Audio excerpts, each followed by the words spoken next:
मैं नेहा और हम पढ़ रहे थे क्लास 8 के मैथ्स में चैप्टर नंबर 3 अंडरस्टैंडिंग क्वाड्रेटिक्स। इस वीडियो में हम देखेंगे एक्सटीरियर एंगल्स और उससे रिलेटेड प्रॉपर्टीज। तो शुरू करते हैं। तो एक्सटीरियर एंगल के बारे में पहले जानते हैं।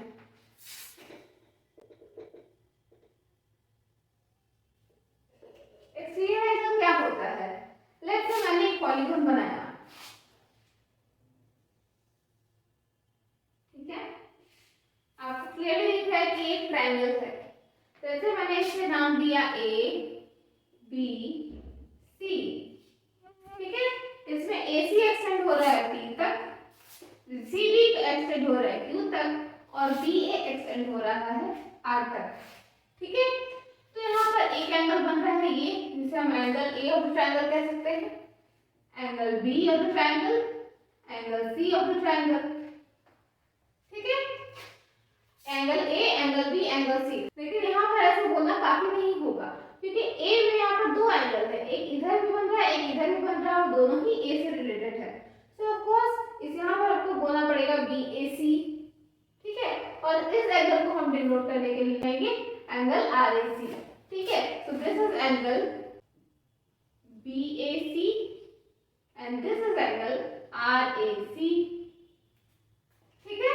सिमिलरली यहाँ पर आप देखो angle A C B and this is angle P C B, ठीक है।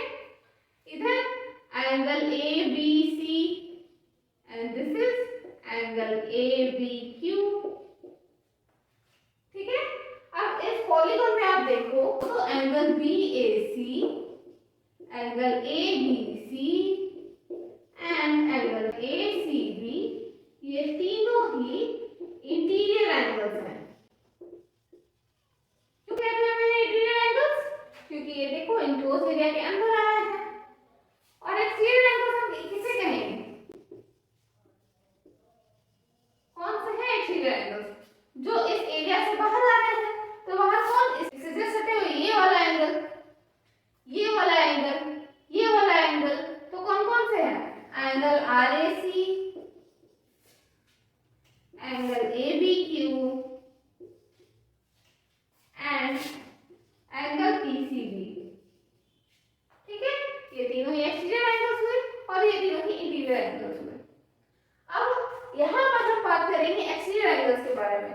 हमें पता है कि इंटीरियर एंगल्स का सम 180 डिग्री होता है, यानी कि इन तीनों को हम ऐड कर देंगे तो इन तीनों का वैल्यू आएगा 180 डिग्री, ठीक है। लेकिन इन तीनों का सम के बारे में हम क्या कह सकते हैं? तो यहाँ पर हम इसी के बारे में बात करेंगे, ठीक है। तो हम स्टार्ट करते हैं एंगल आर ए सी से। एंगल आर ए सी के बारे में आपको क्या कहना है? एंगल आर ए सी और एंगल बी ए सी ये दोनों ही एक स्ट्रेट लाइन पे बना हुआ है, तो हम इन्हें कहेंगे लीनियर पेयर एंगल्स। तो angle R A C plus angle B A C ये दोनों मिलके 180 डिग्री होगा। क्यों होगा? क्योंकि ये लीनियर पेयर एंगल्स हैं,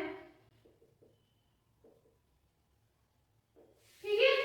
इस बेसिस पे आप कह सकते हो कि एंगल आर ए सी का जो भी वैल्यू होगा ये 180 degree minus of angle B A C होगा। ये हो गया पहला इक्वेशन, ठीक है। इसी तरह से हम बात करते हैं एंगल बी के बारे में। Angle A B C plus angle A B Q, ये भी तो स्ट्रेट लाइन पे बना हुआ दो एंगल्स है, एक ही स्ट्रेट लाइन में इसको बना हुआ दो एंगल्स है। तो इन दोनों का वैल्यू भी 180 डिग्री होगा मिला के। रीजन वही है लीनियर पेयर एंगल्स, ठीक है। अब इस हिसाब से एंगल ए बी क्यू का वैल्यू क्या आ गया? ये हो जाएगा 180 degree minus of angle A B C. ये हो गया हमारा सेकंड इक्वेशन। इस तरह से हम लिखते हैं इस सी के बारे में। Angle A C B plus angle P C B ये दोनों मिलाकर के 180 डिग्री होगा। रीजन वही लीनियर पेयर एंगल्स, ठीक है। So angle P C B is equal to क्या हो जाएगा? ये हो जाएगा 180 degree minus angle A C B, ठीक है। इसे हम मान लेते हैं इक्वेशन नंबर 3। अब हम इन तीनों इक्वेशंस को ऐड कर देते हैं। adding equations 1, 2 and 3, तीनों इक्वेशन को हमने ऐड किया और इसे ये वाली इक्वेशन को हम मान लेते हैं इक्वेशन नंबर 4। ठीक है, तो इन तीनों को ऐड करने पर हमें क्या मिल रहा है, angle RAC plus angle ABQ plus angle PCB is equal to 180 degree minus angle BAC plus 180 degree minus angle ABC plus 180 degree minus angle ACB। ठीक है, ये इक्वेशन हमें मिला। अब देखो एंगल RAC ये भी एक्सटीरियर एंगल है, एंगल ABQ एक्सटीरियर एंगल है, एंगल PCB ये भी एक्सटीरियर एंगल है और इस साइड में माइनस में क्या क्या मिला हुआ है, angle BAC interior angle, ABC interior angle और ACB ये भी इंटीरियर एंगल। ठीक है, तो हमारा सारा एक्सटीरियर एंगल एक साइड आ गया, इंटीरियर एंगल एक साइड आ गया। So angle RAC plus angle ABQ plus angle PCB is equal to क्या हो जाएगा, 180 180 180, तीनों प्लस में तीनों को ऐड करते हैं, this will be 540 degrees minus minus में हम सबको कॉमन ले लेते हैं जो भी इंटीरियर एंगल्स हैं उन सबको, सो ये हो जाएगा एंगल BAC, यहाँ भी माइनस में ही है तो ये प्लस में हो जाएगा, एंगल ABC यहाँ भी माइनस में ये टर्म है तो ये भी प्लस में हो जाएगा, प्लस एंगल ACB। ठीक है, अब देखो ये हमें ये तीनों टर्म यहाँ से मिलता जुलता मिल गया, यानी कि हमें इक्वेशन 4 यहाँ पर मिल गया। तो हम आगे क्या लिखेंगे, ये हो जाएगा angle RAC plus angle ABQ plus angle PCB is equal to 540 degrees minus 180 degrees. Reason, using equation 4, हमने फोर्थ इक्वेशन का यूज किया है। ठीक है, सो ये क्या हो जाएगा, angle RAC plus angle ABQ plus angle PCB is equal to 360 degrees. ठीक है, हमारे पास सारे एक्सटीरियर एंगल्स का एंगल सम 360 डिग्रीज मिल गया। अब अगर आपने लास्ट वीडियो देखा है तो आपको पता होगा हमने जो लास्ट क्वेश्चन सॉल्व किया था उसमें भी हमें एक्सटीरियर एंगल्स का ही सम निकालने को दिया हुआ था और वहां भी हमने ट्रायंगल्स का सम निकाला था और क्वाड्रिलेटरल का सम निकाला था। वहां भी हमें 360 डिग्री ही मिला था दोनों केसेस में और यहाँ भी हमें 360 डिग्री ही मिल रहा है। तो हम ये ऑब्जर्व कर सकते हैं कि सब में सारे केसेस में ही जब भी हम एक्सटीरियर एंगल्स का सम निकाल रहे हैं हमें 360 डिग्री मिल रहा है। तो ऐसा क्यों हो रहा है, क्योंकि आप जब ऐसे देखो कि यहाँ से हम चलना शुरू किए, यहाँ गए, यहाँ तक गए तो कुछ मुड़ गए, फिर हम गए तो फिर हम कुछ मुड़ गए, फिर हम इधर से जब नीचे आ रहे हैं तो फिर हमको इस साइड में आने के लिए वापस हमें फिर कुछ मुड़ना पड़ रहा है। यानी कि आप ये एंगल मिला करके ऐसे ले लो, ठीक है, फिर ये वाला जो मुड़े इसको ऐसे ले लो और फिर ये वाला जो मुड़े इसको मिला करके ऐसे ले लो, तो ये एक सर्कल बन जा रहा है। और आपको पता होता है कि एक सर्कल के अराउंड टोटल 360 डिग्रीज होता है, तो इसीलिए आप कोई भी पॉलीगन ले लो हमेशा आपको 360 डिग्रीज ही मिलेगा। तो हम एक बार पेंटागन लेकर के भी ये चीज चेक कर लेते हैं कि एक्सटीरियर एंगल का सम हमें 360 डिग्रीज मिलता है या नहीं। हम लेते हैं एक pentagon,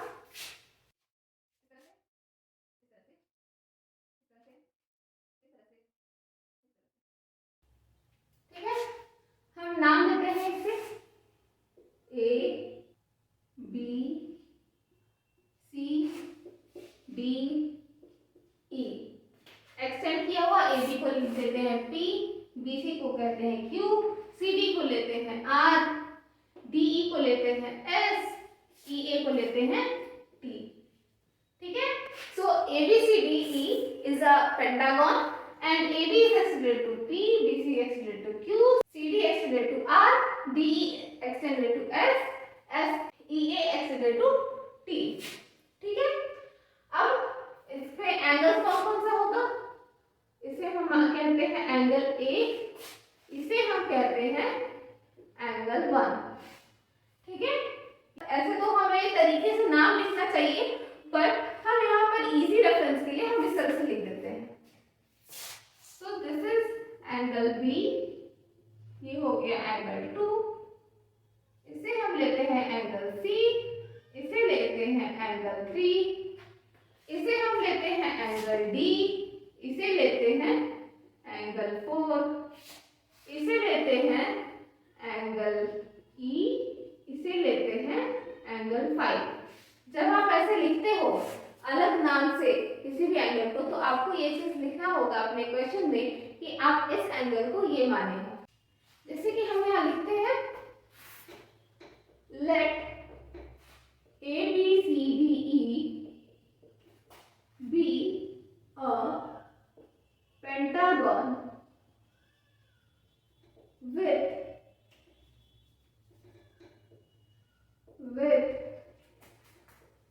sides AB, BC, CD, DE, EA extended to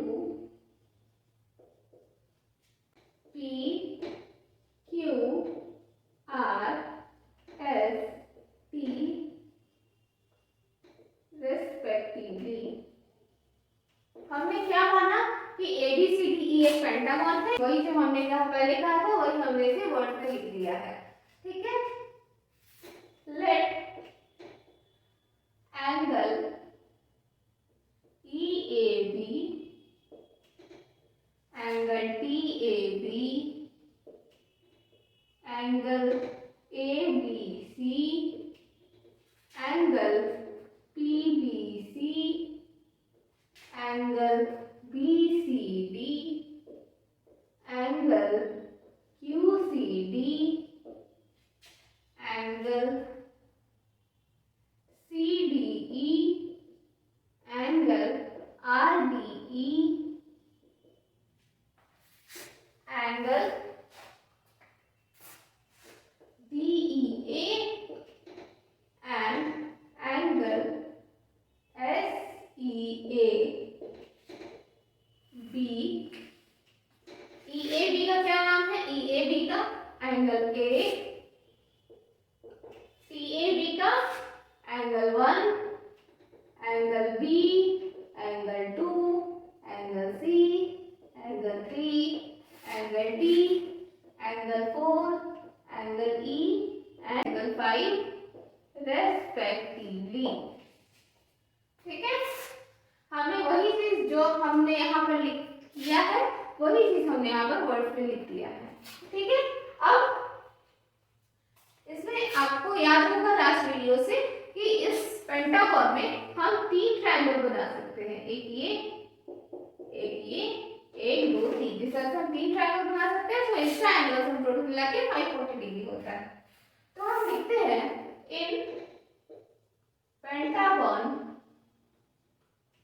ABCDE, इसमें angle A plus angle B plus angle C plus angle D plus angle E is equal to 540 degree. Reason क्या होगा? Angle sum property. ठीक है, इसे हम मानते हैं equation number 1। ठीक है, और जैसे कि हमने लास्ट क्वेश्चन को सॉल्व किया था, उनको उसी तरह से हम यहाँ पर भी देखते हैं angle A plus angle 1 will be equal to 180 degree, यानी कि angle 1 will be equal to 180 degree minus angle A। इसको हम मानते हैं इक्वेशन 2। ठीक है, यहाँ पर लिख देंगे लीनियर पेयर एंगल्स। ठीक है, यहाँ लिखेंगे इस तरह से angle B plus angle 2 is equal to 180 degree, यानी कि angle 2 is equal to 180 degree minus angle B। इसे हम लेते हैं इक्वेशन नंबर 3। ठीक ठीक है, रीजन यही है।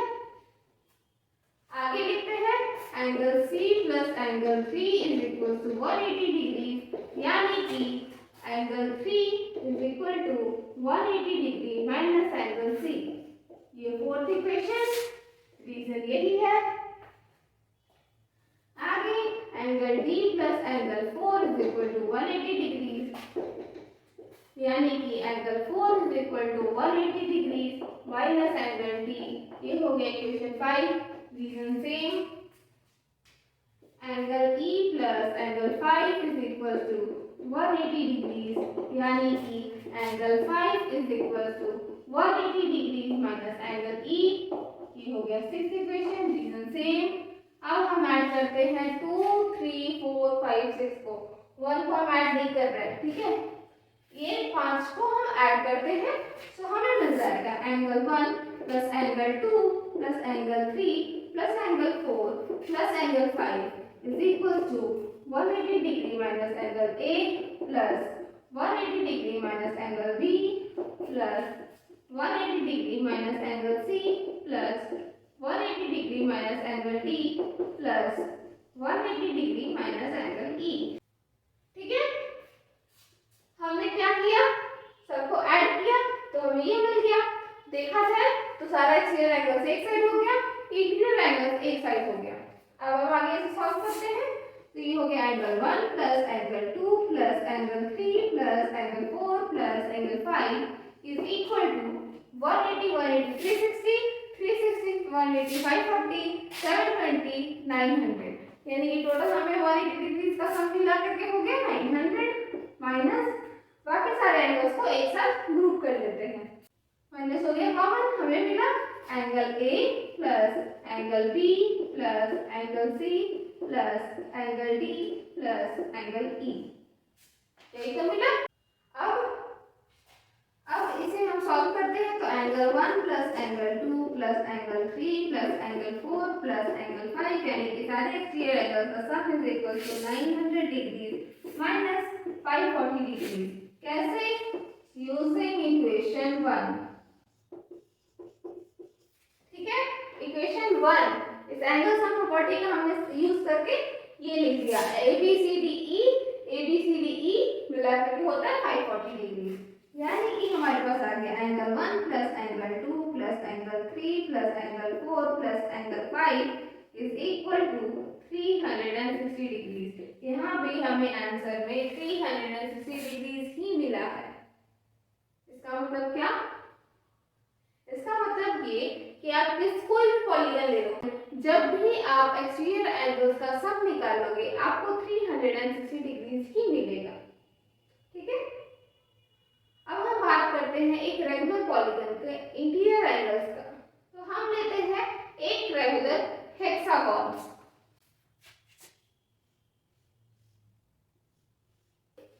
जैसे कि हमने पहले की वीडियोस में बताया है, एक रेगुलर पॉलीगन वो होता है जिसके सारे ही एंगल्स और साइड्स इक्वल होते हैं। ठीक है, रेगुलर हेक्सागन है तो इसके सारे साइड्स इक्वल होंगे और इसके सारे एंगल्स भी इक्वल होंगे। ठीक है, हम मानते हैं कि ये है A B C D E F। ठीक है, A B C D E F is a hexagon. अब अगर आपने एक्सरसाइज 3.1 का वीडियो देखा होगा तो आपको पता होगा कि उसमें एक क्वेश्चन था जिसमें एक टेबल दिया हुआ था और उससे हमने कुछ सीखा था। क्या सीखा था कि कोई भी पॉलीगन आप ले लो, उसमें नंबर ऑफ साइड्स अगर n है तो उसमें नंबर ऑफ ट्रायंगल्स n-2 होगा। ठीक है, नंबर ऑफ साइड्स अगर n है तो नंबर ऑफ ट्रायंगल्स n-2 होगा। ठीक है, और इसी अकॉर्डिंग एंगल सम कितना होगा? एंगल सम हो जाएगा n-2 मल्टीप्लाई बाय 180 डिग्री। ठीक है, इसमें हम एक एक्सटेंशन करने वाले हैं। इन केस ऑफ रेगुलर पॉलीगन, एक रेगुलर पॉलीगन के केस में क्या होता है, हम लेते हैं ये पॉलीगन, हम मान रहे हैं कि ये रेगुलर पॉलीगन है तो इसका सारा ही साइड हम मान लेते हैं कि x के इक्वल है होगा।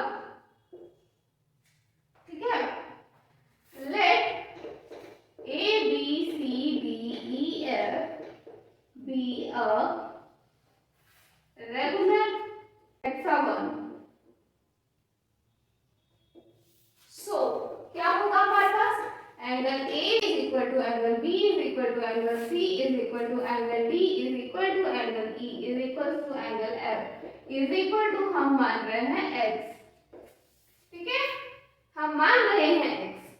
तो अब हमारे पास क्या होगा, angle A plus angle B plus angle C plus angle D plus angle E plus angle F is equals to 6 minus 2 multiplied by 180 degree. यहाँ से हम लोग पिक कर लिया है एंगल वैल्यू, ठीक है। रीजन दे देंगे एंगल सम प्रॉपर्टी। अब इन सब का वैल्यू पुट कर देंगे। क्या है इन सब का वैल्यू, a का वैल्यू x, b का भी x, c का भी x, d भी x, e भी और f भी। टोटल मिला के हमारे पास हो गया 4 मल्टीप्लाइड बाय 180 डिग्री, ठीक है। अब यहाँ पर 6x हो गया, 6x is equal to 4 multiplied by 180 degrees, ठीक है। Now x is equals to 4 multiplied by 180 degrees by 6। अब यहाँ पर आपको कुछ देखने को मिल गया होगा, अगर हम इसको 4 को इस तरह से लिखें 6 minus 2 multiplied by 180 degrees by 6, तो जो नंबर यहाँ है वही नंबर यहाँ भी होगा। So in case of regular polygon हमारे पास इंटीरियर एंगल का वैल्यू क्या मिल गया, इंटीरियर एंगल का वैल्यू हमारे पास मिल जाएगा n minus 2 multiplied by 180 degrees divided by n, ठीक है। ये हो गया एक इंटीरियर एंगल का वैल्यू। ये हम किसी भी पॉलीगॉन के लिए चेक कर सकते हैं। मान लेते हैं कि हमें इक्विलैटरल ट्रायंगल का चेक करना है, तो इक्विलैटरल ट्रायंगल में होते हैं 3 साइड्स, तो 3 minus 2 1 into 180 degrees by 3, so 180 degrees by 3 is equal to 60 degree. और हमें पता है कि इक्विलैटरल ट्रायंगल का एक एंगल का वैल्यू 60 डिग्री होता है। इसी तरह आप स्क्वायर का भी चेक कर सकते हो, स्क्वायर में भी आपको 90 डिग्री से मिलेगा, जैसे 4 minus 2 हो जाएगा 2 multiplied by 180 degrees 360 degree, 360 degree by 4 यानी कि 90 डिग्री, ठीक है। सो आप कोई भी पॉलीगॉन ले लो, आपको ये वाला फॉर्मूला उसमें फिट मिलेगा, ठीक है। अब अगर आप आगे देखो तो जितना इंटीरियर एंगल्स है उतना ही तो एक्सटीरियर एंगल्स भी होगा ना। लेट्स से हमने इसको एक्सटेंड किया यहाँ तक, इसको यहाँ तक, इसको इधर, इसको इधर, इसको इधर, इसको इधर, तो आप देखो ये एक एंगल, दूसरा एंगल, तीसरा एंगल, चौथा एंगल, ये हो गया पांचवा एंगल और ये हो जाएगा छठा एंगल, यानी कि टोटल 6 एंगल हो गए, ठीक है। अब अंदर वाला साइड से वापस से बराबर है और ये दोनों का सम, हर एक का सम 180 डिग्री से चल रहा है, तो ऑफ कोर्स ये बाहर वाले भी इक्वल होंगे ना। Let's say angle 1 plus angle ए मिलाकर के 180 डिग्री है, तो angle 1 is equal to 180 degree minus angle A, यानी कि 180 डिग्री माइनस एक्स होगा। Angle 2 plus angle B is equal to 180 degree है, तो एंगल 2 का value 180 degree minus angle B यानी कि 180 डिग्री माइनस एक्स होगा। इसी तरह से आप देख लो सारे ही एंगल्स का वैल्यू सेम आएगा, यानी कि सारा ही एंगल्स इक्वल होगा। अब हम मान लो सबको हम y कह देते हैं, इसका वैल्यू भी y है, इसका वैल्यू भी y है, इसका भी y है, इसका भी y है, इसका भी y है, इसका भी y है, सबका वैल्यू y है। तो हमारे पास कितने y हो गए टोटल, 1 2 3 4 5 6, टोटल 6 y हो गए। सो अब angle 1 plus angle 2 plus angle 3 plus angle 4 plus angle 5 plus angle 6 is equal to 360 degree होगा। क्यों होगा, एक्सटीरियर एंगल सम प्रॉपर्टी।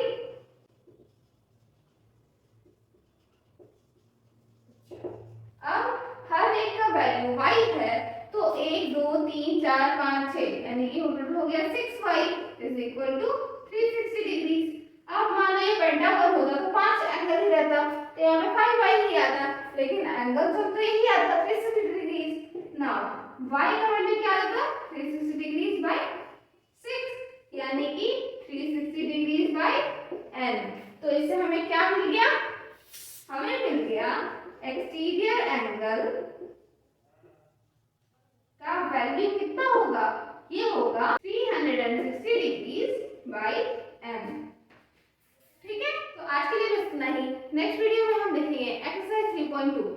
अगर आपको ये वीडियो पसंद आया तो इसे लाइक करें, कमेंट करें, हमारे चैनल को सब्सक्राइब करें और अपने फ्रेंड्स के बीच में शेयर करें। अगर आपको इसमें कोई कमी नजर आई या कोई डाउट रह गया तो वो आप कमेंट सेक्शन में कमेंट कर सकते हैं। मिलते हैं नेक्स्ट वीडियो में। Thank you.